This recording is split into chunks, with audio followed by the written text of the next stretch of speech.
Dernière séance avec nous, la plus importante peut-être, les abdos. On ne va pas se coincer les pieds sous le lit et se relever. On va travailler les différentes parties des abdos, haut, bas et transverse. On va pas mal travailler en gainage, hein. Ça ne vous donnera pas des tablettes de chocolat, mais ça contribuera à avoir un ventre plus plat en contenant vos viscères dans la cavité abdominale et surtout, votre dos vous en sera reconnaissant. Car pour ne plus avoir mal au dos, on étire son dos et on muscle ses abdos. Rendez-vous au salon. Exercice de gainage pour les abdos. Tu vas te mettre en appui sur les avant-bras. Tu vas te mettre également en appui sur les orteils. Tu vas baisser un petit peu les fesses. Tu vas essayer de garder le dos plat.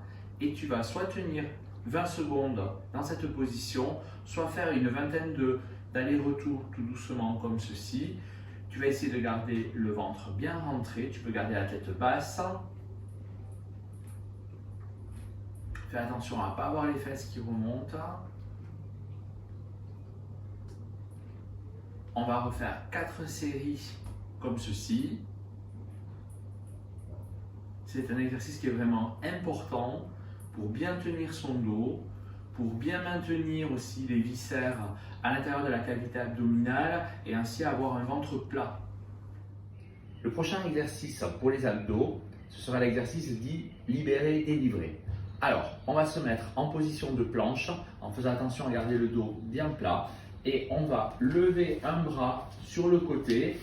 Voilà, on va complètement sur le côté. Et on va ramener ce bras en le pliant de l'autre côté. Voilà, en soufflant. Et on va revenir en ouverture.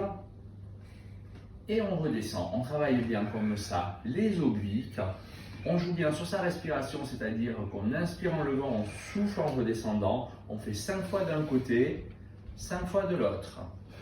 Et on va répéter 4 séries de ce mouvement.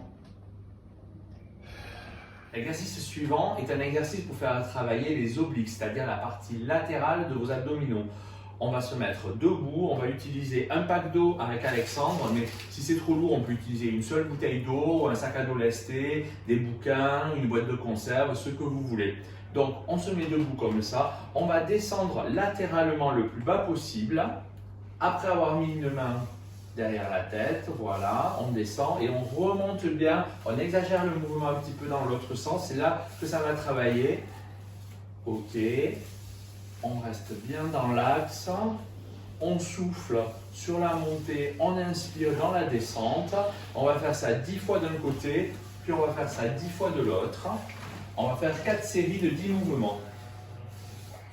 Autre exercice pour les abdos. Cette fois, on va travailler la partie basse des abdos.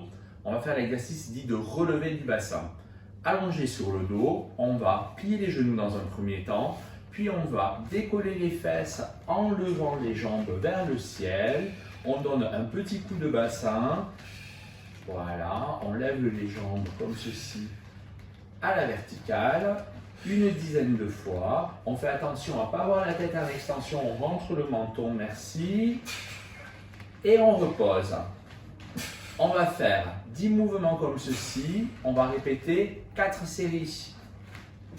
Le dernier exercice que l'on va faire pour les abdos, c'est l'exercice dit du double crunch. C'est un exercice qui brûle bien normalement.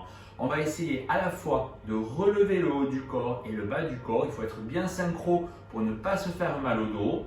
Vas-y, tu peux y aller.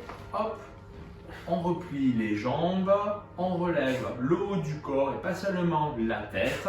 Très bien, les épaules se décollent. On souffle, on le fait une dizaine de fois. On se repose 30 secondes et on recommence. On fait 4 séries de 10 comme ça. Le confinement peut entraîner des troubles du sommeil car votre rythme quotidien est chamboulé. Vous pouvez vous lever et vous coucher plus tard. Certains oublient le jour de la semaine. Des troubles de la sexualité peuvent également apparaître. Frénésie solitaire ou chute de la libido si vous êtes confiné en couple. Le stress vis-à-vis de l'épidémie et les inquiétudes diverses concernant le jour d'après y sont pour beaucoup. Comment gérer ça ? Tout d'abord, s'imposer un rythme, se lever, se laver, s'habiller comme si on allait travailler, se fixer un horaire régulier pour son sport, limiter son temps d'écran, qu'il s'agisse des séries ou des jeux vidéo, faire du yoga grâce aux nombreux cours gratuits en ligne, de la méditation grâce aux applications type Petit Bambou et pourquoi pas aussi apprendre à s'ennuyer un peu pour revenir à l'essentiel, revenir à soi et faire des projets simples à moyen terme ou repenser sa vie.